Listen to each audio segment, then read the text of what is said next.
নজরুল ভাই। নে ভাই হ্যাঁ আসেন ভালো। হ্যাঁ তোমার কি খবর? এ আমার বড় মেয়ে আইছিল গরু নির একটা বুঝছে। তোমার গরু খাই না দেন, হ্যাঁ গরু দেন আগে। গরু গরু দি খয়টাকে খাইয়ে লাইছে বিয়েইবে কি অবস্থা খা গরু আমি দামটা দেওয়াইছি।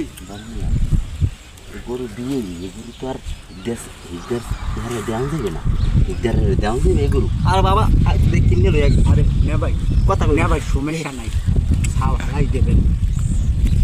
নে ভাই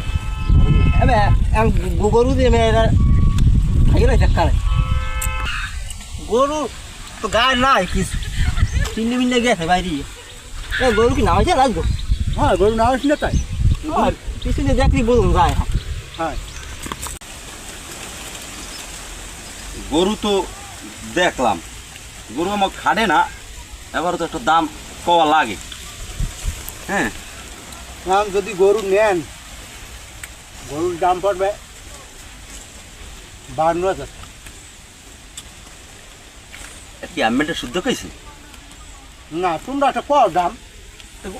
গরুর দাম কি 52,000 হয়? আমরা নতুন করে কিনি গরুটার গায়ে মিনিমাম 80 কেজি গোস্ত আছে। হ্যাঁ দেখছি। হ্যাঁ সবাই উপরে কষ্ট হইবেন আর বুঝতে বাবা আমরা গরু যেরকম আছে মোটামুটি গরু বড় মেয়ে আমি কই হ্যাঁ। গরু যেমন আছে বুঝতে পারে এমনই নিমু। হ্যাঁ এখন যা হয়েছে কথাটা সেই লাভ নাই।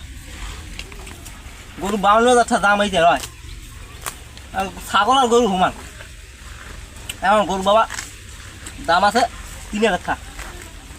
তুই কইছা ও দেখেন বাবা 3,000 টাকা?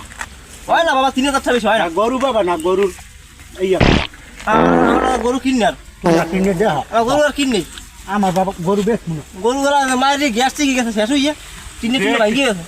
গরুর খয়রও কইছিলে। আমি দেখ কি বুঝলি